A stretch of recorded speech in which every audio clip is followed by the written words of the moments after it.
Duwayne, is BLM sometimes sidetracked by symbolism, taking the knee, some people say, and some of the other political slogans, or is it something that is leading to substantial action, as Opal claims?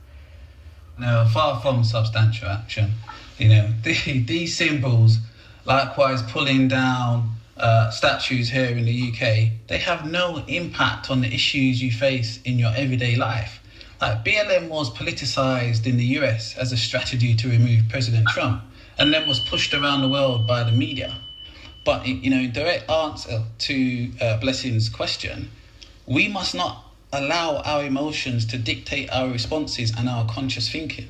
We should be researching the facts, having intelligent debates, and making logical decisions, so we don't follow these empty movements that are just about making money off people's misfortune.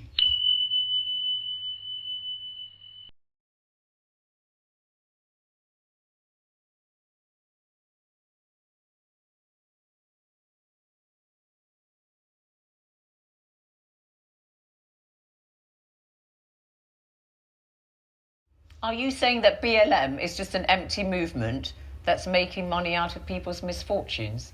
Well, 100%.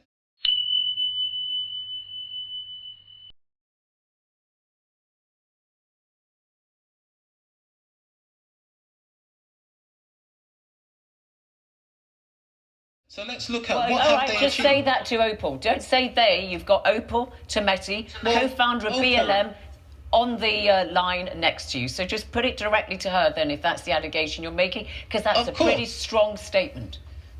Well, Opal, I look at BLM as the same kind of race hustlers as Al Sharpton and the rest.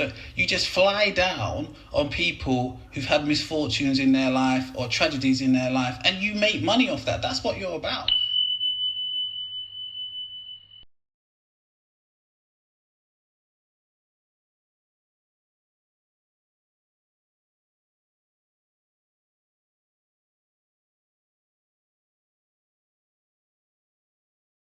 This whole nonsense of improving the lives of black people, well, give us some examples of where you've improved the lives of black people.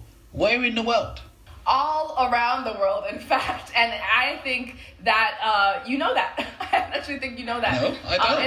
It's unfortunate to hear you say that, but I also understand that there are people like you who do exist and who share those kinds of sentiments. But the reality is, substantively, people's lives have changed. People have found their courage. They have gotten, if it's jobs, access to programs, different policy changes at the domestic, local level, national level, Chicago, New York, California. We've changed laws. We've elected people into office. You've seen the squad.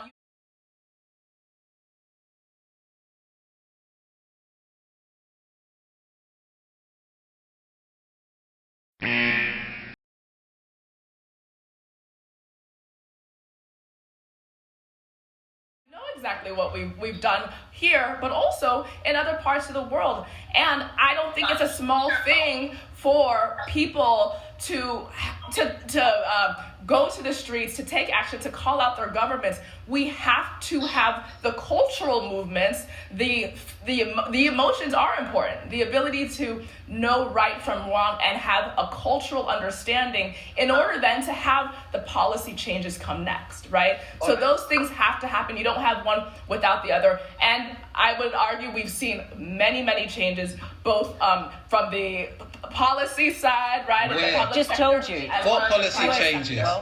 Oh, yeah. What policy changes? Give him an example of a policy change, then. We've also had reparations in Chicago. We've seen it. There's a lot. There's a lot.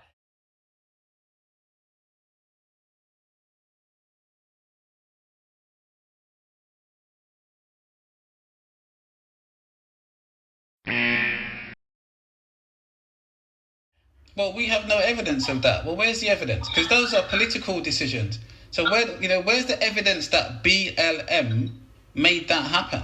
I haven't seen any evidence of that. What's the evidence then, Opal? What evidence are you looking for? I think when you look and you see that there are millions of people in the street and you want to discount everyday people, that's really disingenuous. That's really discouraging that people risk their lives. Okay.